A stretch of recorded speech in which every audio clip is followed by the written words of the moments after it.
우리 사도신경으로 신앙 고백함으로 사순절 제5주 예배 시작하도록 하겠습니다.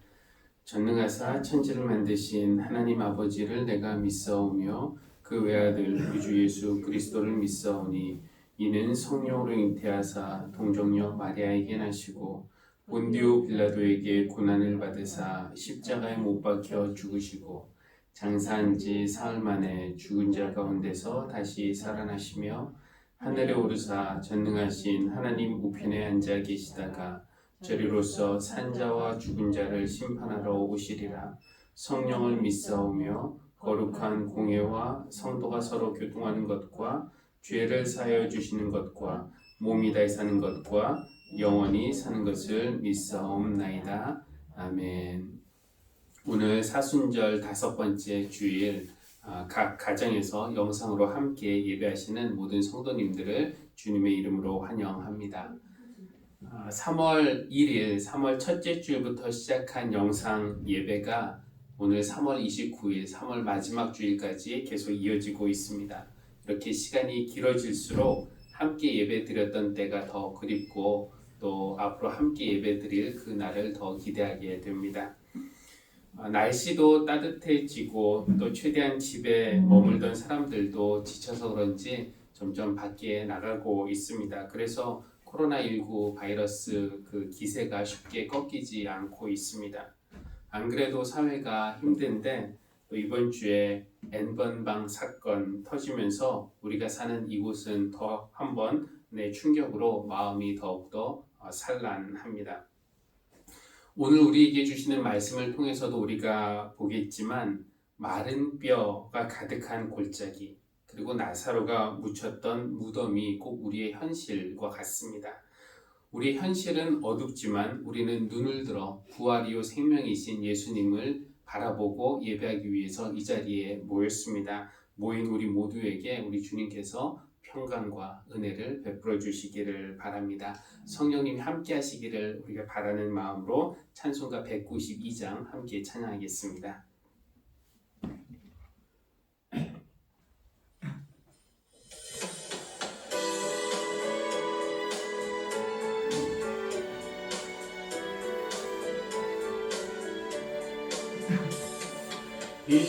임하소서 임하소서 바람 같은 성령이여 에스겔의 골짜기에 우러닥친 생명바람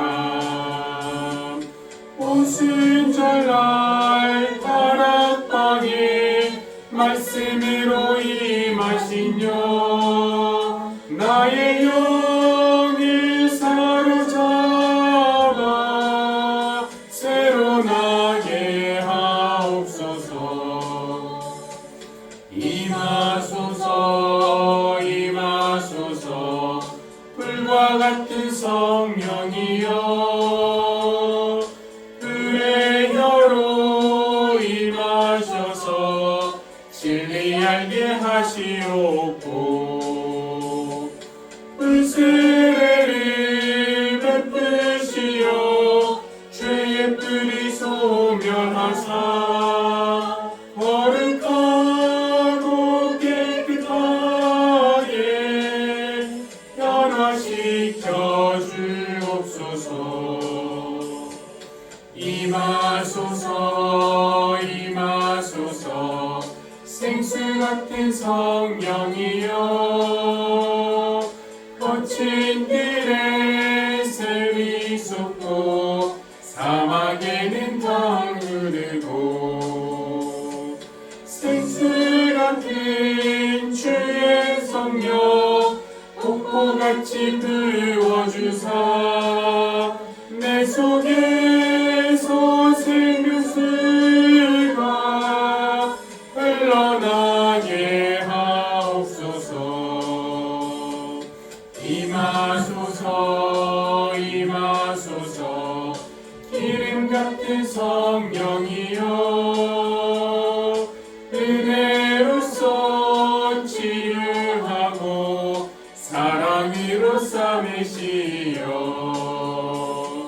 나의 영광 나의 삶이 평강의 보전받아 얻은 세상 밝히다가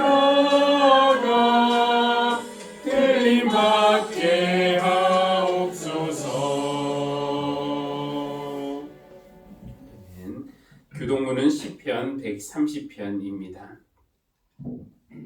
시편 130편 교독하겠습니다. 주님, 내가 깊은 물속에서 주님을 불렀습니다. 주님, 내 소리를 들어주십시오. 나의 애원하는 소리에 귀를 기울여 주십시오. 주님, 주님께서 죄를 지켜보고 계시면 주님 앞에 누가 감히 맞설 수 있겠습니까? 용서는 주님만이 하실 수 있는 것이므로 우리가 주님만을 경외합니다. 내가 주님을 기다린다. 내 영혼이 주님을 기다리며 내가 주님의 말씀만을 바란다. 내 영혼이 주님을 기다림이 파수꾼이 아침을 기다림보다 더 간절하다. 진실로 파수꾼이 아침을 기다림보다 더 간절하다. 이스라엘아, 주님만을 의지하여라. 주님께만 인자하심이 있고 속량하시는 큰 능력은 그에게만 있다. 다 함께 오직 주님만이 이스라엘을 모든 죄에서 속량하신다. 아멘. 공동의 기도 함께 드리도록 하겠습니다. 시작. 생명의 주인이신 하나님, 우리에게 생명을 주시고 날마다 그 생명을 새롭게 하시니 감사합니다. 봄에 피어나는 꽃들을 보면서 생명이 얼마나 아름답고 소중한지 깨닫습니다. 그러나 코로나19 감염증으로 세상에서는 오늘도 수많은 이들이 생명을 잃고 있습니다. 우리를 긍휼히 여기시고 이 죽음의 행진을 멈춰 주십시오. 특히 어려움을 더 겪는 나라들과 경제적으로 취약계층이 있는 이웃과 건강이 약한 이들과 함께 하시며 위로하시고 격려해 주시기를 기도합니다. 이럴 때일수록 차별과 비난보다는 보살핌과 배려와 협력으로 이 위기를 이기게 해 주십시오. 교회들을 위해 기도합니다. 교회를 향한 사회의 쓴소리를 겸허하게 받아들이고 우리가 더욱 낮아지고 새로운 모습으로 살아나는 계기가 되게 해 주십시오. 에스겔 골짜기에 불던 생명바람이 교회마다 불어서 이 땅에 생명을 살리는 일에 앞장서며 신뢰를 회복하는 교회가 되게 하시길 예수님의 이름으로 기도합니다. 아멘. 오늘 하나님께서 우리에게 주시는 말씀, 구약은 에스겔서 37장 1절에서 14절까지의 말씀, 그리고 신약은 요한복음 11장 17절에서 27절, 그리고 43절에서 44절까지의 말씀인데 제가 봉독을 하겠습니다. 먼저 에스겔 말씀 봉독합니다. 주님께서 권능으로 나를 사로잡으셨다. 주님의 영이 나를 데리고 나가서 골짜기의 한가운데 나를 내려놓으셨다. 그런데 그곳에는 뼈들이 가득히 있었다. 그가 나를 데리고 그 뼈들이 널려있는 사방으로 다니게 하셨다. 그 골짜기의 바닥에 뼈가 대단히 많았다. 보니 그것들은 아주 말라 있었다. 그가 내게 물으셨다. 사람아, 이 뼈들이 살아날 수 있겠느냐? 내가 대답하였다. 주 하나님, 주님께서는 아십니다. 그가 내게 말씀하셨다. 너는 이 뼈들에게 대언하여라. 너는 그것들에게 전하여라. 너희 마른 뼈들아, 너희는 나 주의 말을 들어라. 나 주 하나님이 이 뼈들에게 말한다. 내가 너희 속에 생기를 불어넣어 너희가 다시 살아나게 하겠다. 내가 너희에게 힘줄이 뻗치게 하고 또 너희에게 살을 입히고 또 너희를 살갗으로 덮고 너희 속에 생기를 불어넣어 너희가 다시 살아나게 하겠다. 그때야 비로소 너희는 내가 주인 줄 알게 될 것이다. 그래서 나는 명을 받은 대로 대언하였다. 내가 대언을 할 때 무슨 소리가 났다. 보니 그것은 뼈들이 서로 이어지는 요란한 소리였다. 내가 바라보고 있으니 그 뼈들 위에 힘줄이 뻗치고 살이 오르고 살 위로 살갗이 덮였다. 그러나 그들 속에 생기가 없었다. 그때 그가 내게 말씀하셨다. 사람아, 너는 생기에게 대언하여라. 생기에게 대언하여 이렇게 일러라. 나 주 하나님이 너에게 말한다. 너 생기야. 사방에서부터 불어와서 이 살해당한 사람들에게 불어서 그들이 살아나게 하여라. 그래서 내가 명을 받은 대로 대언하였더니 생기가 그들 속으로 들어갔고 그래서 그들이 곧 살아나 제 발로 일어나서 서는데 엄청나게 큰 군대였다. 그때 그가 내게 말씀하셨다. 사람아, 이 뼈들이 바로 이스라엘 온 족속이다. 그들이 말하기를 우리의 뼈가 말랐고 우리의 희망도 사라졌으니 우리는 망했다 한다. 그러므로 너는 대언하여 그들에게 전하여라. 나 주 하나님이 말한다. 내 백성아, 내가 너희 무덤을 열고 무덤 속에서 너희를 이끌어내고 너희를 이스라엘 땅으로 들어가게 하겠다. 내 백성아, 내가 너희의 무덤을 열고 그 무덤 속에서 너희를 이끌어낼 그때야 비로소 너희는 내가 주인 줄 알 것이다. 내가 내 영을 너희 속에 두어서 너희가 살 수 있게 하고 너희를 너희의 땅에 데려다가 놓겠으니 그때야 비로소 너희는 나 주가 말하고 그대로 이룬 줄을 알 것이다. 나 주의 말이다. 아멘. 이어서 요한복음 말씀 봉독하겠습니다. 예수께서 가서 보시니 나사로가 무덤 속에 있는지가 벌써 나흘이나 되었다. 베다니는 예루살렘에서 오리가 조금 넘는 가까운 곳인데 많은 유대 사람이 그 오라버니의 일로 마르다와 마리아를 위로하러 와 있었다. 마르다는 예수께서 오신다는 말을 듣고서 맞으러 나가고 마리아는 집에 앉아 있었다. 마르다가 예수께 말하였다. 주님, 주님이 여기에 계셨더라면 내 오라버니가 죽지 아니하였을 것입니다. 그러나 이제라도 나는 주님께서 하나님께 구하시는 것은 무엇이나 하나님께서 다 이루어 주실 줄 압니다. 예수께서 마르다에게 말씀하셨다. 내 오라버니가 다시 살아날 것이다. 마르다가 예수께 말하였다. 마지막 날 부활 때에 그가 다시 살아나리라는 것은 내가 압니다. 예수께서 마르다에게 말씀하셨다. 나는 부활이요 생명이니 나를 믿는 사람은 죽어도 살고 살아서 나를 믿는 사람은 영원히 죽지 아니할 것이다. 내가 이것을 믿느냐? 마르다가 예수께 말하였다. 예 주님, 주님은 세상에 오실 그리스도이시며 하나님의 아들이심을 내가 믿습니다. 43절부터 읽습니다. 이렇게 말씀하신 다음에 큰 소리로 나사로야 나오너라 하고 외치시니 죽었던 사람이 나왔다. 손발은 천으로 감겨 있고 얼굴은 수건으로 싸매어 있었다. 예수께서 그들에게 그를 풀어주어서 가게 하여라 하고 말씀하셨다. 이는 우리에게 주신 하나님의 말씀입니다. 하나님 감사합니다. 우리나라는 관리 모드로 들어갔지만 이탈리아, 스페인, 독일 등의 유럽 그리고 특히 미국에서는 여전히 코로나19가 빠르게 퍼지면서 매일 많은 사망자들을 내고 있습니다. 지금 같은 상황에서 1년 전에 제가 있었던 곳에 지금 있다면 어떨까라는 그런 생각을 해봤습니다. 1년 전에 제가 있던 곳은 루마니아였고 루마니아의 지금 같은 상황이란 코로나19 때문에 마트 가는 것 외에는 외출이 금지되어 있고 통행증이 있어야만 도시를 빠져나갈 수가 있고 그리고 병원 시설은 무척 열악한 그런 상황입니다. 얼마 전에 루마니아에 있는 선교사님과 잠깐 통화를 한 적이 있었습니다. 젊은 부부가 아들 셋 넓지도 않은 아파트에서 몇 주간 보내는 것이 얼마나 힘들까 싶어서 안부를 물었습니다. 어디를 갈 수도 없는 상황, 하루 종일 집에만 있다고 이야기했습니다. 몇 주 전에 한참 한국과 우리나라와 그 중국에서 코로나19가 가장 심했을 때 아이들과 집 앞에 놀이터에 나갔다가 동네 아이들이 대놓고 뭐라고 해서 너무 화가 나고 속상했다는 이야기 들었습니다.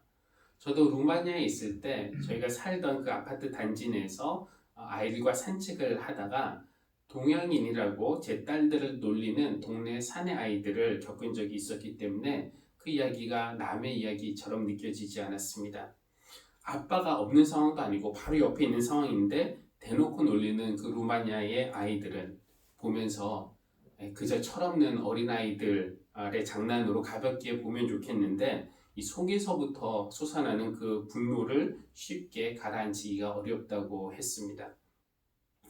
이 선교사님이 식품점에 갈 때도 모자를 푹 눌러 쓰고 마스크로 얼굴을 최대한 가려서 동양에 있는 것을 숨기고 간다는 말을 들으면서 집에 있는 것이 감옥에 있는 것 같겠다라는 느낌도 들었습니다. 어디 해외에 있는 선교사님들 뿐이겠습니까? 교민들, 유학생들, 주재원들 이럴 때에 해외에서 외국인으로 산다는 것이 결코 쉽지만은 않을 것입니다. 호주나 캐나다, 루마니아, 미국 등에서 한국인 혹은 동양인이라는 이유로 폭행당했다는 그런 뉴스들도 여러 건을 보았습니다. 두렵고 불안할 때 어떤 개인이나 특정 소수 집단을 타깃으로 삼아서 차별과 공격의 대상으로 삼는 것은 보편적인 인간의 죄라고 할 수 있을 것 같습니다. 이런 일을 해외에서만 찾아볼 수 있는 것이 아니라 우리나라에서도 얼마든지 찾아볼 수 있죠. 처음에는 우리나라 안에 있는 그 중국 사람들이나 또 새학기를 맞아서 들어오려는 중국 유학생들에게 또 우리가 얼마나 적대적이었습니까? 코로나19 때문에 모두가 힘들지만 분명히 더 취약한 사람들도 있을 겁니다.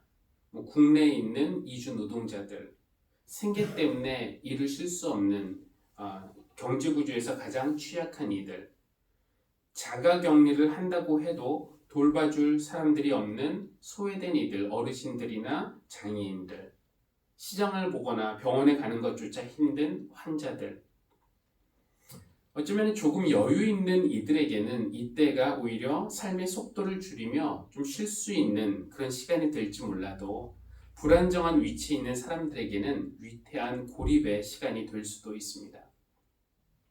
전 세계가 사망의 음침한 골짜기를 지나가고 있는 이때, 특히 취약계층의 사람들은 무덤 속과 같은 고립된 생활, 위태로운 날들을 견디고 있는 이때에 오늘 우리가 읽은 본문들은 우리를 각각 깊은 골짜기와 또 무덤 앞으로 데리고 갑니다. 오늘 성서 본문 안에서 우리가 보는 것이 우리가 현실에서 보는 것과 너무 닮아서 좀 섬뜩한 느낌이 들기도 합니다. 에스겔과 함께 먼저 골짜기로 가보겠습니다. 주님의 영이 에스겔을 끌고 골짜기로 갔는데 그 골짜기는 시원하고 깨끗한 물이 흐르는 강원도의 어느 골짜기는 아니었습니다. 인간의 뼈들이, 그것도 아주 바싹 말라서 비틀어진 뼈들이 가득한 죽음의 기운이 감도는 그런 골짜기였습니다.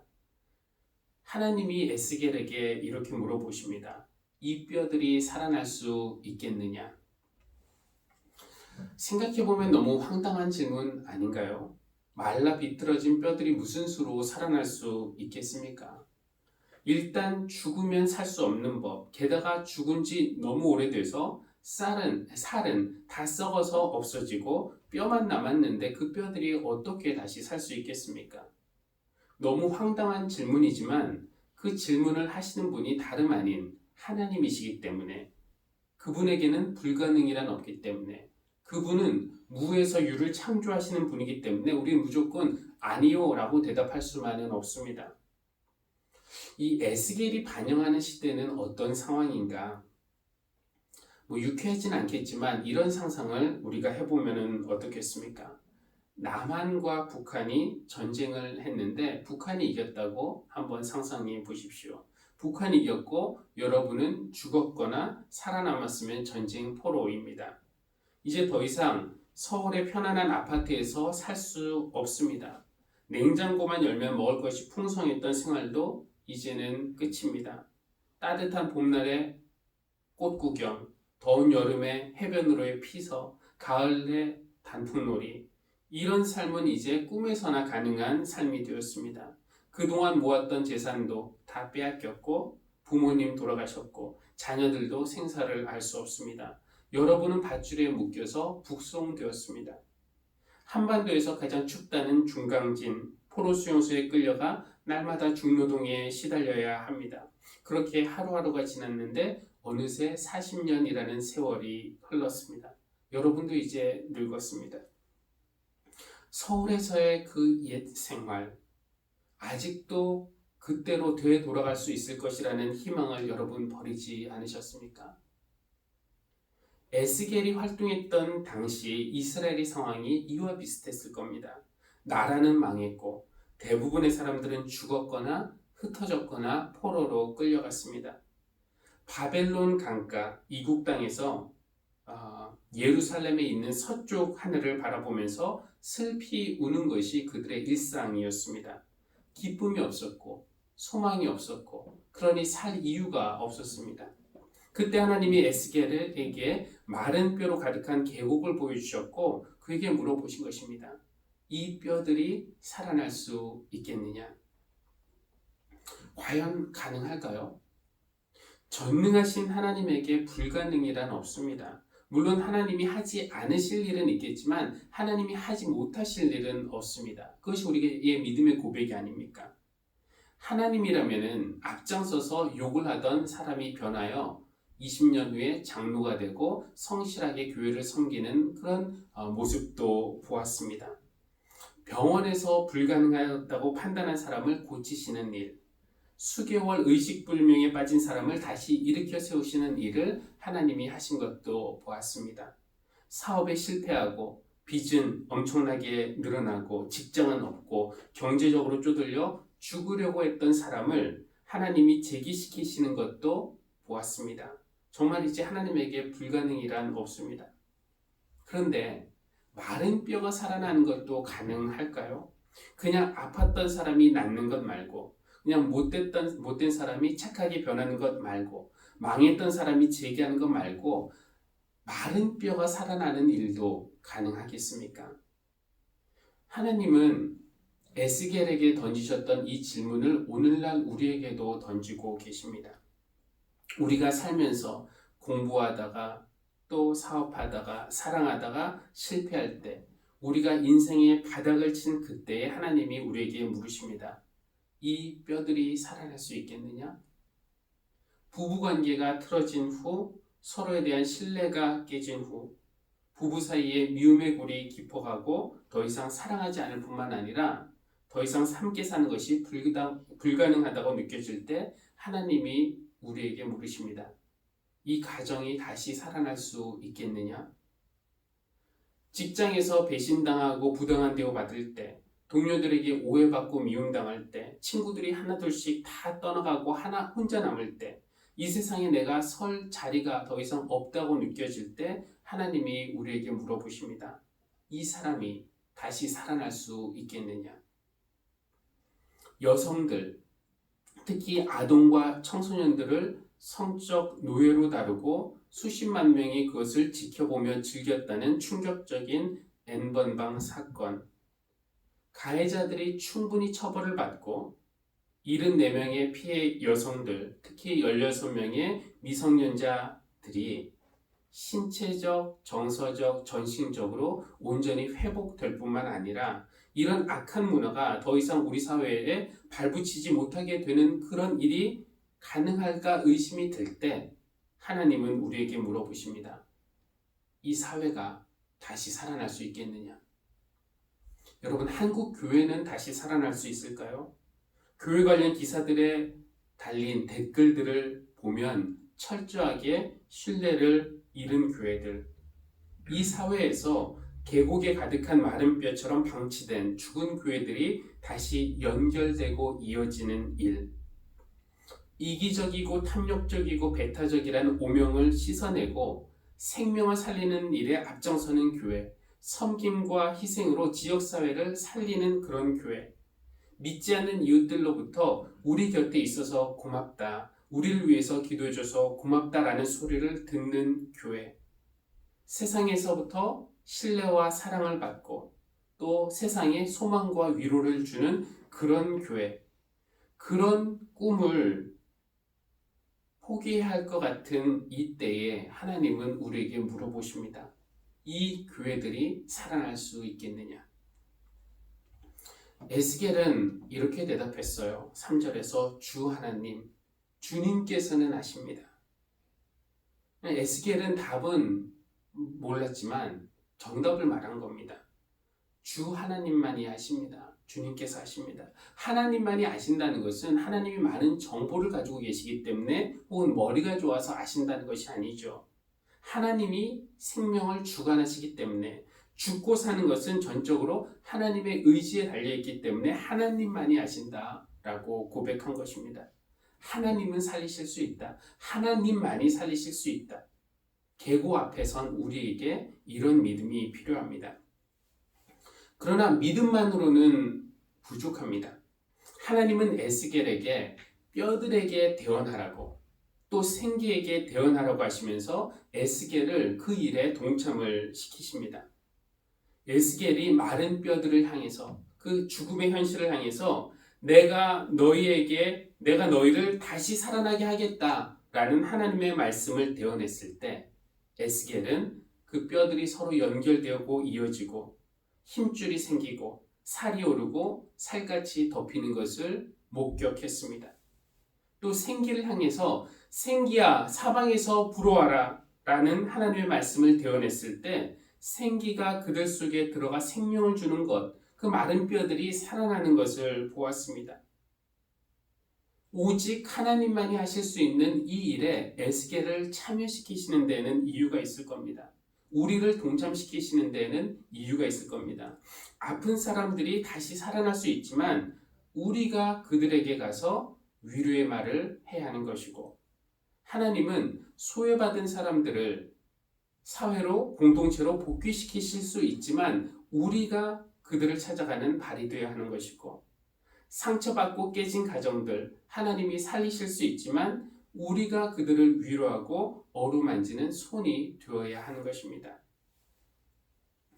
여성을 상품 취급하는, 타인을 내 마음대로 해도 된다는 그 내 안의 죄를 먼저 버리고 내 안을 성령으로 가득 채우지 않으면 어떻게 마른 뼈들이 이 사회가 다시 살아날 수 있겠습니까?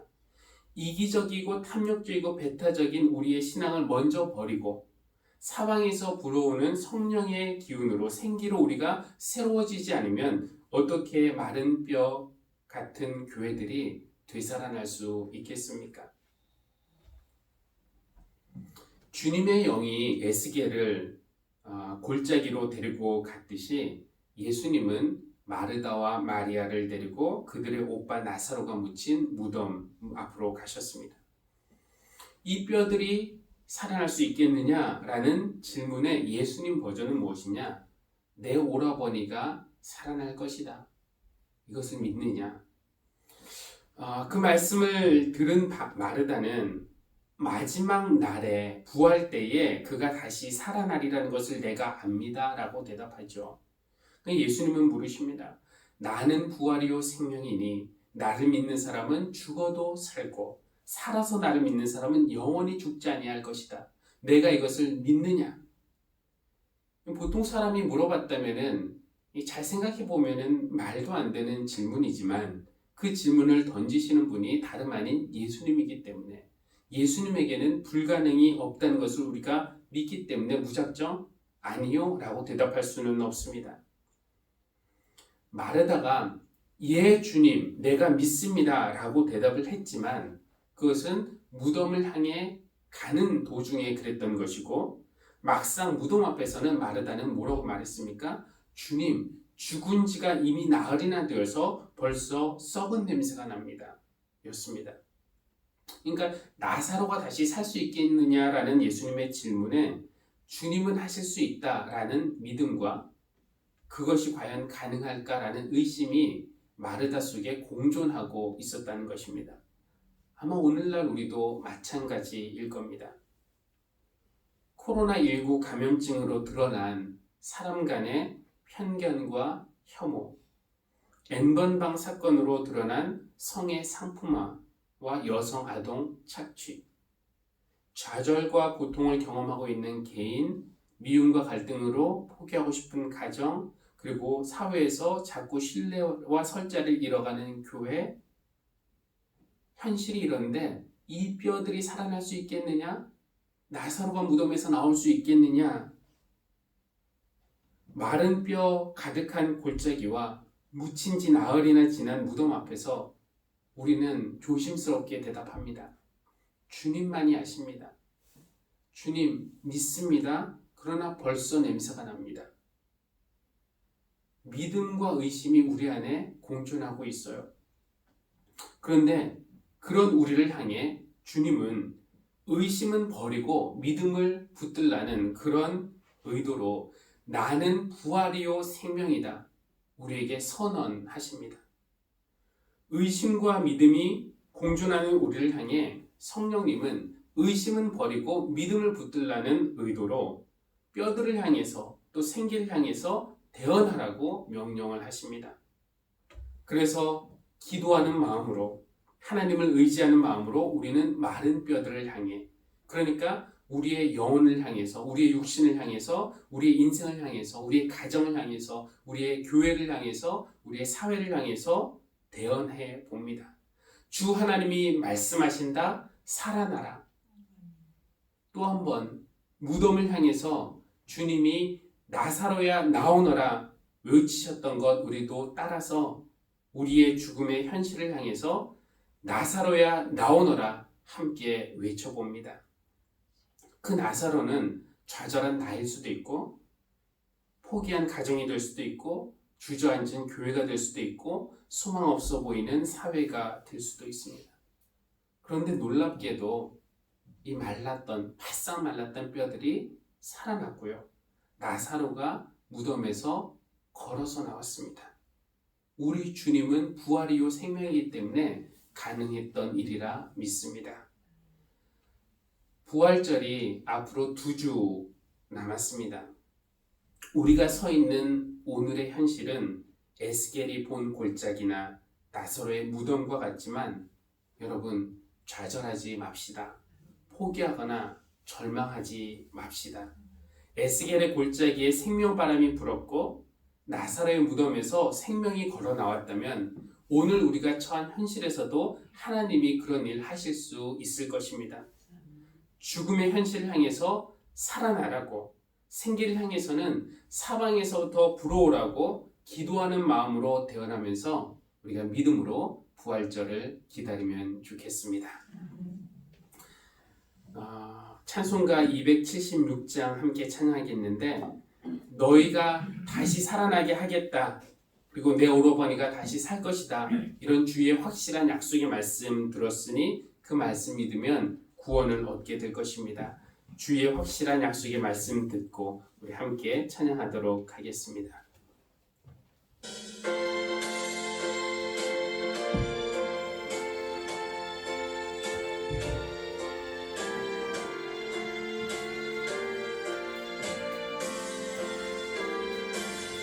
주의 확실한 약속의 말씀 듣고 주만 믿으면 구원을 얻으리라. 할렐루야 할렐루야 내가 예수를 믿어 그의 흘리신 피로 내 죄 씻었네. 할렐루야 할렐루야 내가 예수를 믿어 그의 흘리신 피로 내 죄 씻었네. 나의 갈 길이 험하고 위험하나 항상 예수의 도우심 믿고 가네. 할렐루야 할렐루야 내가 예수를 믿어 그의 흘리신 피로 내 죄 씻었네. 할렐루야 할렐루야 내가 예수를 믿어 그의 흘리신 피로 내 죄 씻었네. 주의 보좌의 천사를 둘러서서 우리 구주를 높이어 찬양하네. 할렐루야 할렐루야 내가 예수를 믿어 그의 흘리신 피로 내 죄 씻었네. 할렐루야 할렐루야 내가 예수를 믿어 그의 흘리신 피로 내 죄 씻었네. 예언자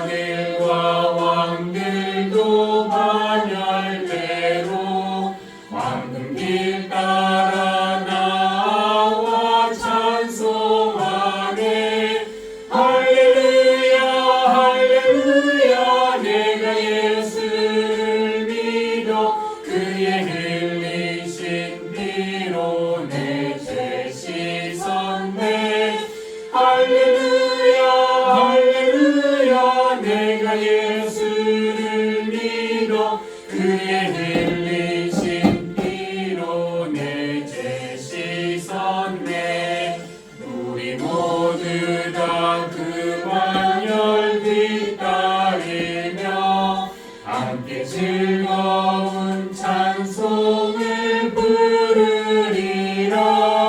할렐루야 할렐루야 내가 예수를 믿어 그의 흘리신 피로 내 죄 씻었네. 할렐루야 할렐루야 내가 예수를 믿어 그의 흘리신 피로 내 죄 씻었네.